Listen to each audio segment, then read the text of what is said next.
All right, hey guys, welcome in. It is that time of the year. We are doing a graduation cap step by step. We'll do it all right on here. Tis the season around this time of year. We'll start out probably about the size of our hand in the middle, and then we'll do a cool background step by step. With the cap part of it, it's kind of like a rectangle or a square kind of tilted on its side into almost like a diamond form. So I'm gonna put a dot up at the top, and then on the side, on each of the sides, I'm gonna extend it out. You want it kind of to be an open V shape.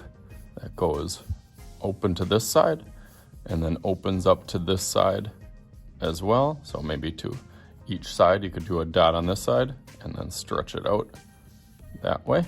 And then this way also. That looks pretty good.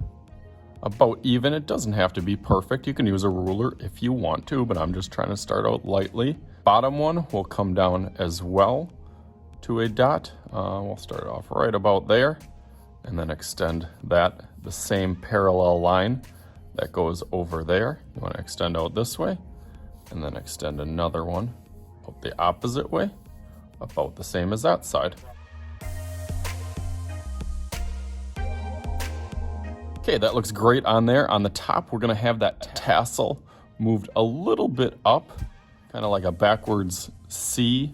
On there I'm gonna do, it's gonna be a circle. Then we'll close it off almost except for this part that goes over to the side, that extends out a line that goes this way in this direction and then goes straight down. They'll each have two lines. So one line will go over first and then another one going this way, and then one and then two. That looks great. And then it's got a little bump on each side and then flares out, curves on the bottom a little bit, and then this one flares out. And we'll probably put some kind of stripes or lines on, make it look more like a tassel. That looks great. And then the lid part, the part that goes on top of your head actually, or touches your head, will have a little bit of curve. So I kind of picked this part to go first just so I knew that this part could fit inside here. So I got a curvy line on one side, goes down, has a little bit of curve on there. Try to about even over here. Match that same curve on this side. That also has another curve that's about exactly down here. So I try to match that distance, maybe put a dot. You can see my little mark there, and then have a curve from here that matches there, and a curve from here that matches there. That curve's a little bit trickier for me being right-handed. Maybe for left-handed, it would be a little bit easier.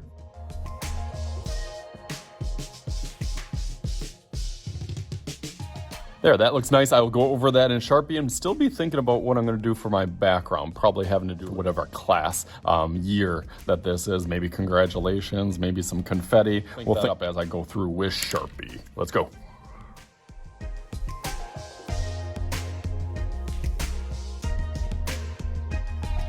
Okay, nice, that looks great. Now is like your coloring sheet. You can figure out whatever kind of style that you want to do. Let's make a little magic happen as I think about what I'm going to do for my background. So let's go just like, all right, bam, there it is. Hey, of course, I did class of 2023. Congrats to anybody out there that is graduating onto another class or another grade. They do so many. My daughter's doing 4K graduation right now. We're doing 8th grade at my school, so there's a whole bunch of graduations around this time of the year. So hopefully you guys had some fun with this. Of course I did. As always, I am Mr. Shooty. This is Mr. Shooty's Art Channel. We'll talk to you guys later.